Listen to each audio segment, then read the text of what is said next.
ഇന്ന് നമ്മൾ ഡിസ്കസ് ചെയ്യാൻ പോകുന്നത് ഇംഗ്ലീഷ് ഗ്രാമറിൽ കണ്ടീഷണൽ ക്ലോസുകളെ പറ്റിയിട്ടാണ്.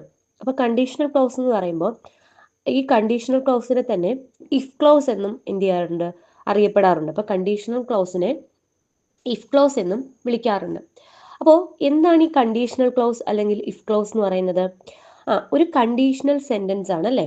അതായത് ഒരു കണ്ടീഷൻ പറയാണ്, ഇങ്ങനെയാണെങ്കിൽ ഇങ്ങനെയാണ് എന്നുള്ളൊരു കണ്ടീഷൻസ് പറയുന്ന സ്റ്റേറ്റ്മെന്റുകളെയാണ് അല്ലെങ്കിൽ സെന്റൻസുകളെയാണ് കണ്ടീഷണൽ സെന്റൻസുകൾ അല്ലെങ്കിൽ കണ്ടീഷണൽ ക്ലോസസ് എന്ന് വിളിക്കുന്നത്. സാധാരണഗതിയിൽ ഇഫ് എന്ന് പറയുന്ന കണ്ടീഷൻ യൂസ് ചെയ്തിട്ടാണ് നമ്മൾ കണ്ടീഷണൽ ക്ലോസ് പ്രിപ്പയർ ചെയ്യുന്നത്. അപ്പം അതുകൊണ്ടാണ് അതിനെ ഇഫ് ക്ലോസ് എന്നുകൂടി വിളിക്കാനുള്ള ഒരു പ്രധാനപ്പെട്ട കാരണം എന്ന് പറയുന്നത്.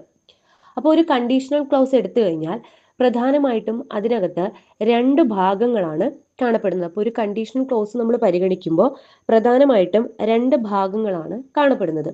ഒരു ഇഫ് ക്ലോസും അടുത്തൊരു ഭാഗം എന്ന് പറയുന്നത് ഒരു മെയിൻ ക്ലോസുമാണ്. അപ്പോൾ ഒരു ഇഫ് ക്ലോസ് എന്ന് പറയുന്ന ഒരു ഭാഗവും കാണപ്പെടുന്നുണ്ട്, അതുപോലെ തന്നെ ഒരു മെയിൻ ക്ലോസ് എന്ന് പറയുന്ന ഒരു ഭാഗവും കാണപ്പെടുന്നുണ്ട്. ഈ മെയിൻ ക്ലോസിനെ റിസൾട്ടന്റ് ക്ലോസും എന്നും അറിയപ്പെടുന്നുണ്ട്. അപ്പോൾ ഇഫ് ക്ലോസ് എന്ന് പറയുന്ന ഒരു ഭാഗവും മെയിൻ ക്ലോസ് എന്ന് പറയുന്ന മറ്റൊരു ഭാഗവും കാണപ്പെടുന്നുണ്ട്. മെയിൻ ക്ലോസിനെ റിസൾട്ട് ക്ലോസ് എന്നും വിളിക്കാറുണ്ട്. അപ്പോൾ സാധാരണഗതിയിൽ നമ്മൾ എങ്ങനെയാണ് ഒരു കണ്ടീഷണൽ ക്ലോസ് ആയിട്ടുള്ള സെന്റൻസ് എഴുതുന്നത് എന്ന് ചോദിച്ചു കഴിഞ്ഞാൽ, ഇപ്പോൾ ഒന്നാമതായിട്ട് ഇഫ് ക്ലോസ് സ്റ്റേറ്റ്മെന്റ് എഴുതുന്നു. അതായത് ഇഫ് വരുന്ന സ്റ്റേറ്റ്മെന്റ് ഒന്നാമതായിട്ട് എഴുതുന്നു. ദെൻ അത് കഴിഞ്ഞിട്ട് എന്ത് എഴുതുന്നു? ഒരു കോമ കൊടുക്കുന്നു. കോമ കൊടുത്തതിന് ശേഷമാണ് നമ്മൾ എന്ത് എഴുതുന്നത്? മെയിൻ ക്ലോസ് എഴുതുന്നത്.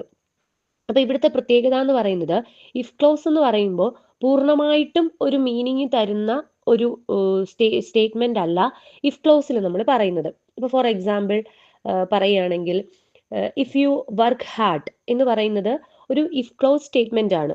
അതിന് പ്രത്യേകിച്ച് ഒരു പൂർണ്ണമായും ഒരു അർത്ഥമില്ല. അതായത് ഒറ്റയ്ക്ക് നിൽക്കുമ്പോൾ പൂർണ്ണമായിട്ടും ഒരർത്ഥം നമുക്ക് പറയാനായിട്ട് പറ്റില്ല. ഇഫ് യു വർക്ക് ഹാർഡ്, നീ നന്നായിട്ട് വർക്ക് ചെയ്യുകയാണെങ്കിൽ എന്ന് പറഞ്ഞൊരു പോസ് കൊടുക്കുകയാണ്. അപ്പോൾ അതിന് പൂർണ്ണമായിട്ടും ഒരർത്ഥം എന്ത് ചെയ്യാൻ പറ്റത്തില്ല, പറയാനായിട്ട് പറ്റത്തില്ല. പിന്നീട് അവിടെ കോമ കൊടുക്കുകയാണ്. വർക്ക് ഹാർഡ് കഴിഞ്ഞ് കോമ കൊടുത്തിട്ടാണ് യു വിൽ സക്സീഡ് എന്ന് പറയുന്നത്. അതില് യു വിൽ സക്സീഡ് എന്ന് പറയുന്നത് മെയിൻ ക്ലോസ് ആണ്. അതായത് നിനക്ക് വിജയിക്കാൻ സാധിക്കും എന്ന് പറയുന്നത് ഒരു പൂർണ്ണമായിട്ടും അർത്ഥം തരുന്ന ഒരു ക്ലോസ് ആണ്. അതിനെയാണ് മെയിൻ ക്ലോസ് എന്ന് വിളിക്കുന്നത്. അപ്പോൾ ഇഫ് ക്ലോസും മെയിൻ ക്ലോസും കൂടി ചേരുമ്പോഴാണ് ഒരു കണ്ടീഷണൽ ക്ലോസ്ഡ് ആയിട്ടുള്ള ഒരു സെന്റൻസ് നമുക്ക് കിട്ടുന്നത്. If you work hard you will succeed എന്ന് പറയുമ്പോൾ പൂർണ്ണമായിട്ടും ഒരു കണ്ടീഷണൽ ക്ലോസിലുള്ള ഒരു സ്റ്റേറ്റ്മെന്റ് നമുക്ക് ഒബ്റ്റെയിൻ ചെയ്യാനായിട്ട് പറ്റും. അതായത് ഇഫ് ക്ലോസ് എന്ന് പറയുമ്പോൾ, if clause can be the first or second part of the sentence. The sentence describe a situation that might happen or might have happened എന്നാണ് if clause-നെ നമ്മൾ പറയുന്നത്. ഇനി ഈ ഇഫ് ക്ലോസ് തന്നെ അല്ലെങ്കിൽ കണ്ടീഷണൽ ക്ലോസസ് തന്നെ നമുക്ക് പലതായിട്ട് എന്ത് ചെയ്യാൻ പറ്റും, തരംതിരിക്കാനായിട്ട് പറ്റും. അപ്പോൾ ഓരോ രീതിയിലും ഈ ഓരോ കണ്ടീഷണൽസും വരുമ്പോൾ അതിൻ്റെ റൂൾ എങ്ങനെയാണ്, അവിടെ എങ്ങനെയാണ് ഇഫ് ക്ലോസും മെയിൻ ക്ലോസും വരുന്നത്, അവയുടെ വെർബിൻ്റെ ഡിസ്ട്രിബ്യൂഷൻ എങ്ങനെയാണ്, അത്തരത്തിലുള്ള കാര്യങ്ങളെല്ലാം നമ്മൾ ഇനി പറയാനായിട്ട് പോകുന്നത്. അപ്പോൾ പ്രധാനമായിട്ടും സീറോ കണ്ടീഷണൽ ക്ലോസ് ഉണ്ട്, ഫസ്റ്റ് കണ്ടീഷണൽ ക്ലോസ് ഉണ്ട്, സെക്കൻഡ് കണ്ടീഷണൽ ക്ലോസ് ഉണ്ട്, തേർഡ് കണ്ടീഷണൽ ക്ലോസ് ഉണ്ട്. അപ്പോൾ ഈ 4 കണ്ടീഷണൽ ക്ലോസുകളെ പറ്റിയിട്ടും നമുക്ക് എന്ത് ചെയ്യാനുണ്ട്, ഡീറ്റെയിൽഡ് ആയിട്ട് ഡിസ്കസ് ചെയ്യാനുണ്ട്. എങ്ങനെയാണ് അതിൻ്റെ ജനറൽ ഫോമുല എന്നുള്ളത് പറയാനുണ്ട്. അതുപോലെ വെർബിൻ്റെ ഡിസ്ട്രിബ്യൂഷൻ എങ്ങനെയൊക്കെയാണ്, ഏതൊക്കെ ഫോമുകളാണ് വരുന്നത് എന്നൊക്കെ ഉള്ള കാര്യങ്ങൾ നമുക്ക് ഡീറ്റെയിൽഡ് ആയിട്ട് ഡിസ്കസ് ചെയ്യാനുണ്ട്. അതായത് എപ്പോഴും നമുക്ക് എക്സാമിന് ചോദിക്കുന്ന ഒരു പോർഷനാണ് ഇഫ് ക്ലോസ് പോർഷൻ എന്ന് പറയുന്നത്. ഒന്നുകിൽ ഇഫ് ക്ലോസിലുള്ള പോർഷൻ നമുക്ക് അണ്ടർലൈൻ ചെയ്ത് തന്നിരിക്കും, അതിൻ്റെ നമ്മൾ മെയിൻ ക്ലോസിലുള്ള വെർബ് എഴുതണം. ഒന്നുകിൽ മെയിൻ ക്ലോസ് പൂരിപ്പിച്ച് തന്നിരിക്കും, നമുക്ക് ഇഫ് ക്ലോസിലുള്ള വെർബ് എഴുതാനായിട്ട് ചോദിക്കും. അപ്പോൾ ഓപ്ഷനിൽ നിന്ന് കൃത്യമായിട്ടുള്ള കറക്റ്റ് ഓപ്ഷൻ തിരഞ്ഞെടുത്ത് എഴുതേണ്ടതായിട്ട് വരും. അപ്പോൾ അതുകൊണ്ട് ഈ റൂൾസുകളെല്ലാം നമ്മൾ എന്ത് ചെയ്തിരിക്കണം, പഠിച്ച് വെച്ചിരിക്കണം. അപ്പോൾ അതിനകത്ത് ഒന്നാമത്തെ നോക്കിയേ, ടൈപ്പ് സീറോ കണ്ടീഷണൽ എന്നാണ് പറയുന്നത്. അതായത് സീറോ കണ്ടീഷണൽ ക്ലോസിനെ പറ്റിയിട്ടാണ് പറയാനായിട്ട് പോകുന്നത്. അപ്പോൾ സാധാരണഗതിയിൽ എക്സാമിനൊക്കെ വളരെ കുറച്ച് മാത്രം ചോദിക്കുന്ന ഒരു കണ്ടീഷണൽ ക്ലോസ് ആണ് സീറോ കണ്ടീഷണൽ എന്ന് പറയുന്നത്. സാധാരണ അധികം ചോദിച്ച് കണ്ടിട്ടില്ല, കാരണം എളുപ്പമാണ്. ഇതിലെ നമുക്ക് എഴുതാൻ വേണ്ടിയിട്ട് വളരെ എളുപ്പമായതുകൊണ്ട് സീറോ കണ്ടീഷണൽ ക്ലോസ് സാധാരണഗതിയിൽ ചോദിച്ചു കണ്ടിട്ടില്ല.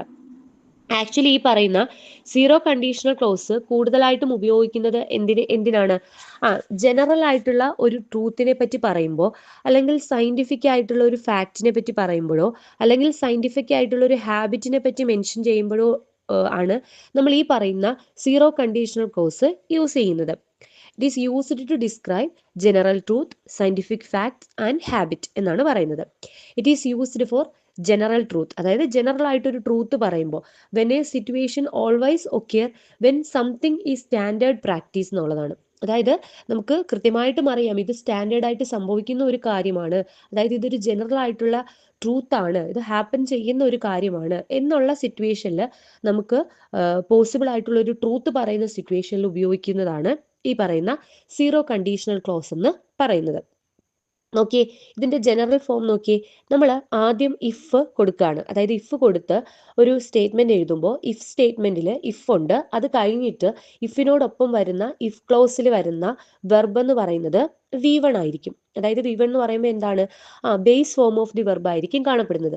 അത് നമുക്ക് സാധാരണ അറിയാമല്ലോ, കാരണം നമ്മൾ ഈ ടെൻസ് ഒക്കെ പഠിക്കുന്ന സമയത്ത് നമ്മൾ പറയുന്നതാണ് സയന്റിഫിക് ട്രൂത്തുകളും സയന്റിഫിക് ആയിട്ടുള്ള ഫാക്റ്റുകളും ഹാബിറ്റുകളും ഒക്കെ പറയുന്ന സമയത്ത് നമ്മൾ അവിടെ അതിനെയൊക്കെ റെപ്രസെന്റ് ചെയ്യാൻ വേണ്ടിയിട്ട് base form of the verb ആണ് ഉപയോഗിക്കുന്നതെന്ന് പറഞ്ഞിട്ടുണ്ടല്ലോ. അപ്പോൾ നമുക്ക് അറിയാവുന്ന കാര്യമാണല്ലോ. അപ്പോൾ ഇഫ് ക്ലോസിനോടൊപ്പം main form of the verb, അതായത് V1 form of the verb ആണ് വരുന്നത്. അങ്ങനെയാണെങ്കിൽ മെയിൻ ക്ലോസിലും എന്ത് തന്നെയായിരിക്കും, മെയിൻ ക്ലോസിലും ഇതേ V1 form of the verb തന്നെ ആയിരിക്കും വരുന്നത്.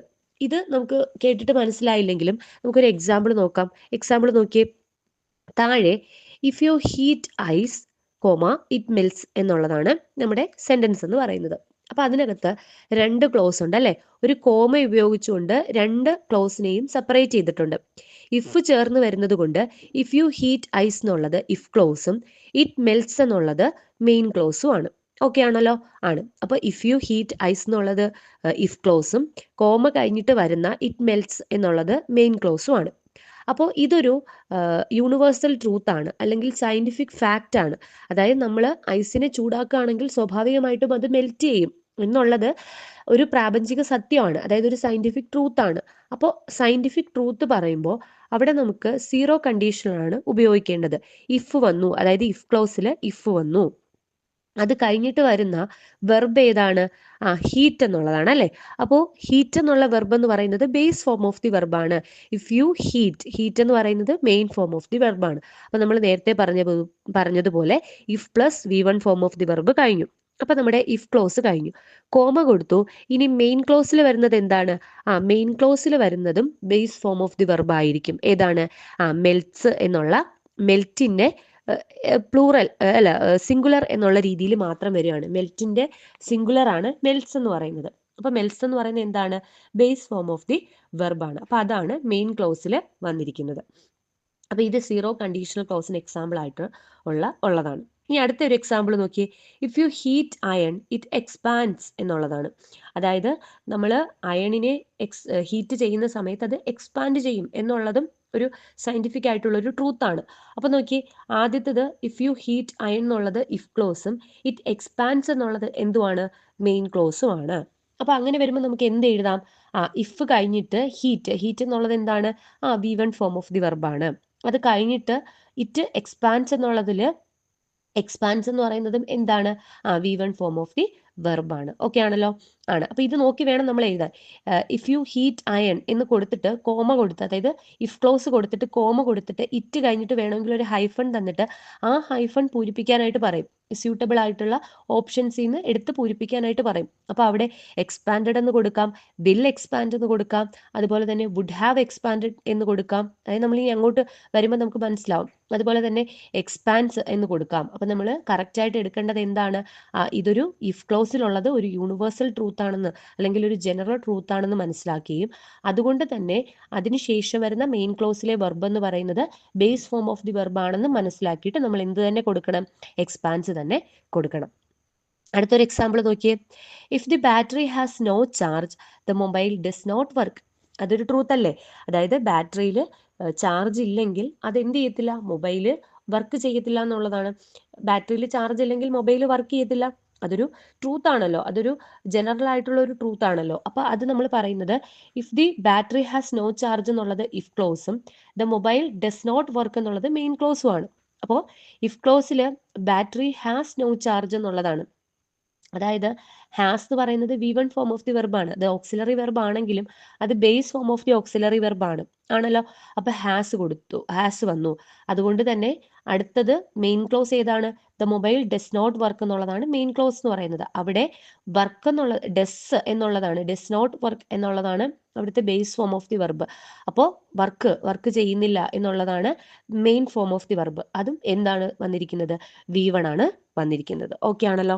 ഈ രീതിയിൽ ടൈപ്പ് 0 കണ്ടീഷണൽ ക്ലോസുകളെ പറ്റി നമുക്ക് എഴുതാനായിട്ട് പറ്റും.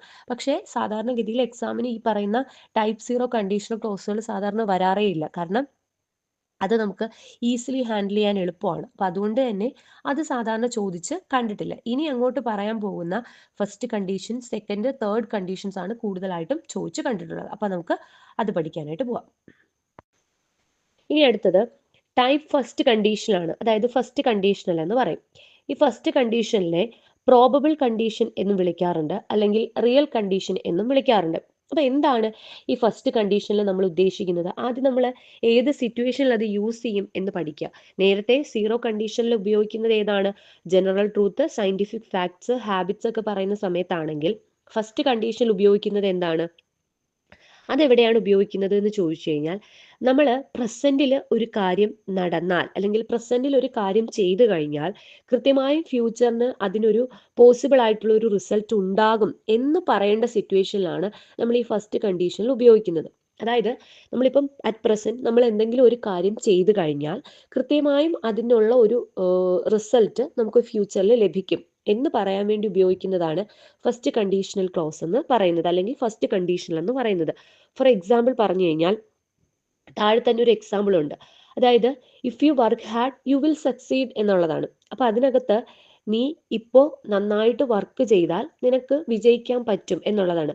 അപ്പോൾ ഇഫ് യു വർക്ക് ഹാർഡ് എന്ന് പറയുന്നത്, അതായത് നിലവിൽ നീ പ്രസന്റിൽ വർക്ക് ചെയ്യുക, ഇപ്പം നിലവിൽ നീ നന്നായിട്ട് വർക്ക് ചെയ്ത് കഴിഞ്ഞാൽ നിനക്ക് ഭാവിയിൽ വിജയിക്കാൻ സാധിക്കും. അതൊരു ഉറച്ച അഷ്വറൻസ് കൊടുക്കുകയാണ്. അതായത് ഫ്യൂച്ചറിൽ നിനക്ക് വിജയിക്കാൻ സാധിക്കും എന്നുള്ള ഒരു പോസിബിലിറ്റി പറയാണ്.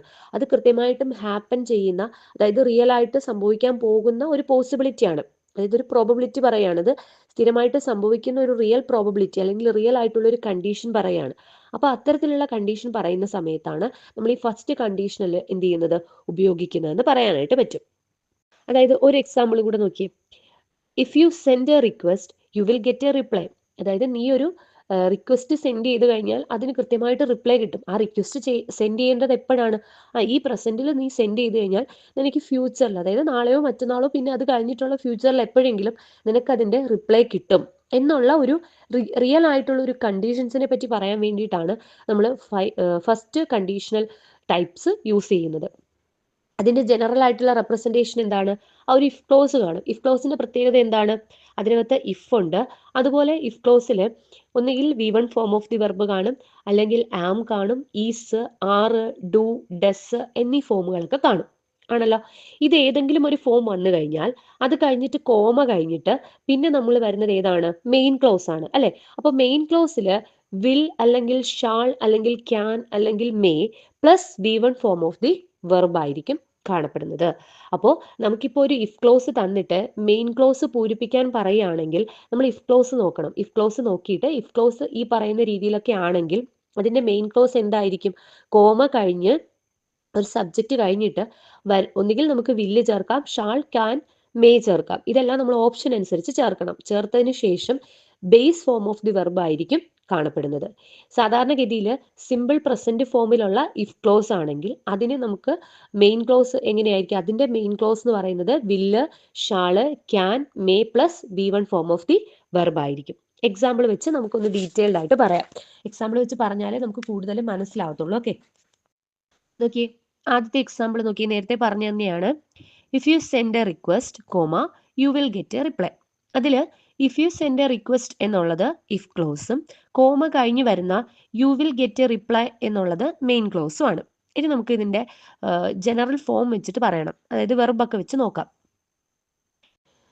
If you send a request you will get a reply എന്നുള്ള സെന്റൻസിൽ if you send a request എന്നുള്ളത് ഇഫ് ക്ലോസും you will get a reply എന്നുള്ളത് മെയിൻ ക്ലോസും ആണ്. അതിനകത്ത് ഇഫ് ക്ലോസ് നോക്കിക്കഴിഞ്ഞാൽ if you send a request എന്നുള്ളതാണ്. അതായത് ഇഫ് കഴിഞ്ഞിട്ട് സെൻഡ് വന്നിട്ടുണ്ട് അല്ലേ, V1 ഫോം ഓഫ് ദി വെർബാണ് വന്നിരിക്കുന്നത്. Send a request V1 form of the verb. അത് കഴിഞ്ഞ് കോമ കഴിഞ്ഞിട്ട് മെയിൻ ക്ലോസ് എങ്ങനെയാണ് വന്നിരിക്കുന്നത്? മെയിൻ ക്ലോസിൽ യു കഴിഞ്ഞിട്ട് വിൽ അല്ലെങ്കിൽ ഷാൾ അല്ലെങ്കിൽ ക്യാൻ അല്ലെങ്കിൽ മേ വരണം. ഇപ്പൊ ഇവിടെ നമ്മൾ വില്ല് കൊടുത്തു എന്നിരിക്കട്ടെ. അപ്പൊ യു വില്ല് കഴിഞ്ഞാൽ വരുന്നത് എന്താണ്? V1 form of the വെർബാണ്. അതായത് ഗെറ്റ് എന്നുള്ളതാണ്. ഗെറ്റ് ഗോട്ട് ആണ്. അപ്പൊ ഗെറ്റ് ആണ് വന്നിരിക്കുന്നത്. അപ്പോൾ വിൽ ഗെറ്റ് എന്നുള്ളത് വന്നു. അതായത് will or shall or can or may plus V1 form of the വെർബാണ് മെയിൻ ക്ലോസിൽ വരുന്നത്. അങ്ങനെ വരുമ്പോൾ എന്താണ്? വിൽ ഗെറ്റ് എ റിപ്ലൈ എന്ന് വരും. അതായത് if you send a request. അപ്പോൾ സെൻഡ് എ റിക്വസ്റ്റ് എന്ന് പറയുമ്പോൾ if plus V1 form of the verb വന്നു, പ്ലസ് അത് കഴിഞ്ഞിട്ട് എന്താണ്? യു വിൽ ഗെറ്റ് എന്നാണ്. അതായത് will plus V1 form of the verb വന്നു. അതുപോലെ അടുത്ത എക്സാമ്പിൾ നോക്കി. If you invite me you will come എന്നുള്ളതാണ്. അതായത് ഇഫ് യു ഇൻവൈറ്റ് മീ എന്നുള്ളത് ഇഫ് ക്ലോസും യു വിൽ കം എന്നുള്ളത് മെയിൻ ക്ലോസും ആണ്. അപ്പോൾ അവിടെ ഇഫ് ക്ലോസിൽ ഇഫ് കഴിഞ്ഞിട്ട് V1 ഫോം ഓഫ് ദി വെർബാണ് വന്നിരിക്കുന്നത് അല്ലെ, ഇൻവൈറ്റ് എന്നുള്ളത്. അതായത് ഇൻവൈറ്റ്, ഇൻവൈറ്റഡ്, ഇൻവൈറ്റഡ് ആണ്. അപ്പോൾ ഇൻവൈറ്റ് എന്ന് പറയുന്നത് V1 ഫോം ഓഫ് ദി വെർബാണ് വന്നിരിക്കുന്നത്. അത് കഴിഞ്ഞ് കോമ കഴിഞ്ഞ് മെയിൻ ക്ലോസിൽ എന്താണ് വന്നിരിക്കുന്നത്? യു വില്ലാണ് വന്നിരിക്കുന്നത്. വില്ല് വരാം, ഷാൾ വരാം, ക്യാൻ വരാം, മേ വരാം, ഒക്കെ വരാം. അപ്പോൾ നമ്മളിവിടെ വില്ല് എടുത്തുന്നേ ഉള്ളൂ. അപ്പോൾ യു വിൽ കം എന്ന് പറയുന്നത് എന്താണ്? V1 ഫോം ഓഫ് ദി വെർബാണ്. കം, കെയിം, കം എന്നുള്ളതാണ്. അപ്പോൾ V1 ഫോം ഓഫ് ദി വെർബാണ് കം വന്നിരിക്കുന്നത്. ഓക്കെ ആണല്ലോ. അപ്പം ഇതിനകത്ത് ഏതെങ്കിലും ഒന്ന് പൂരിപ്പിക്കാനായിരിക്കും തരുന്നത്. ഒന്നുകിൽ ഇഫ് ക്ലോസിൽ ഇൻവൈറ്റ് കാണത്തില്ല, ബാക്കി മെയിൻ ക്ലോസ് ഫുള്ളായിട്ട് കാണും. ഒന്നുകിൽ ചിലപ്പോൾ മെയിൻ ക്ലോസിൽ ഈ കം എന്നുള്ള സ്ഥാനത്ത് ഒന്നും കാണത്തില്ല, അവിടെ നമ്മൾ ഫില്ല് ചെയ്യണം. അങ്ങനെയായിരിക്കും എന്ത് ചെയ്തിരിക്കുന്നത്? തരുന്നത്.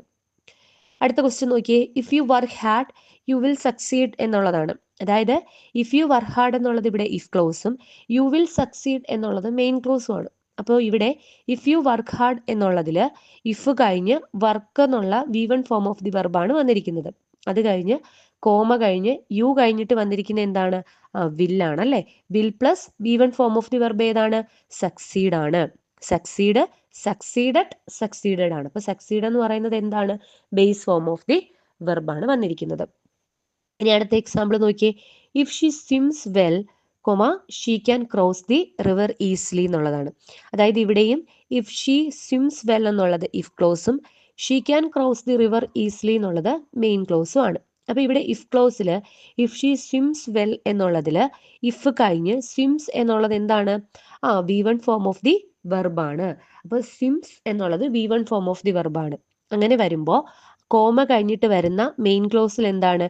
ഷീ ക്യാൻ വന്നിട്ടുണ്ട് അല്ലെ. Will or shall or can or may ആണ് വരേണ്ടത്. അപ്പൊ ക്യാൻ വന്നിട്ടുണ്ട്. അത് കഴിഞ്ഞിട്ട് V1 form of the verb ഏതാണ്? ക്രോസ് ആണ് അല്ലെ. അപ്പോൾ V1 form of the verb cross വന്നിട്ടുണ്ട്. ക്രോസ് ദി റിവർ ഈസിലി എന്ന് പറയാൻ പറ്റും. അടുത്ത എക്സാമ്പിൾ നോക്കിയേ. If she is looking for a new house I can help here എന്നുള്ളതാണ്. അതായത് ഹെൽപ്പ് ഹെർ എന്നുള്ളതാണ്. അതായത് ഇവിടെ if she is looking for a new house എന്നുള്ളത് ഇഫ് ക്ലോസും ഐ ക്യാൻ ഹെൽപ്പ് ഹെർ എന്നുള്ളത് മെയിൻ ക്ലോസും ആണ്. അങ്ങനെ വരുമ്പോൾ if she is looking for a new ഹൗസിൽ ഇഫ് കഴിഞ്ഞ് ഷീ ഈസ് ലുക്കിംഗ് എന്നുള്ളതാണ്. അതായത് അതെന്താണ്? ഇഫ് കഴിഞ്ഞിട്ട് V1 എ am, is, are, do, does ഒക്കെ വരാലോ. ഇവിടെ എന്താണ് വന്നിരിക്കുന്നത്? ഈസ് ആണ് വന്നിരിക്കുന്നത് അല്ലേ. അതായത് ഒരു പ്രസന്റ് ടെൻസിലാണ് വന്നിരിക്കുന്നത്. ഓക്കെ, ഈസ് ലുക്കിംഗ് എന്നുള്ളതൊരു സിമ്പിൾ പ്രസന്റ് ഫോമിലാണ്. സിമ്പിൾ പ്രസന്റ് അല്ല, പ്രസന്റ് കണ്ടിന്യൂസ് ഫോമാണ്. അതായത് ഒരു പ്രസന്റ് ഫോമിലാണ് വന്നിരിക്കുന്നത്. അങ്ങനെ വരുന്നത് കൊണ്ട് തന്നെ അത് കഴിഞ്ഞിട്ട് കോമ കഴിഞ്ഞിട്ട് വരുന്ന മെയിൻ ക്ലോസിൽ എന്താണ് വരുന്നത്? Will or shall or can or may ആണ് വരേണ്ടത്. ഇവിടെ എന്താണ് വന്നിരിക്കുന്നത്? ക്യാൻ വന്നിട്ടുണ്ട്. I can. അത് കഴിഞ്ഞിട്ട് V1 ഫോം ഓഫ് ദി വെർബാണ്. ഐ ക്യാൻ ഹെൽപ്പ് ഹെർ എന്നുള്ളതാണ് വന്നിരിക്കുന്നത്. Help V1 form of the വെർബാണ്. അപ്പൊ ഇതാണ് ഫസ്റ്റ് കണ്ടീഷണൽ എന്ന് പറയുന്നത്. അപ്പൊ നിലവിൽ നമ്മൾ കണ്ടീഷണൽ ക്ലോസിൽ സീറോ കണ്ടീഷണലും പഠിച്ചു, ടൈപ്പ് ഫസ്റ്റ് കണ്ടീഷണലും പഠിച്ചു. അപ്പൊ ടൈപ്പ് ഫസ്റ്റ് കണ്ടീഷണൽ എന്ന് പറയുന്നത് ഈ ഒരു രീതിയിലാണ് അതിന്റെ ജനറൽ ഫോമുല എന്ന് പറയുന്നത്.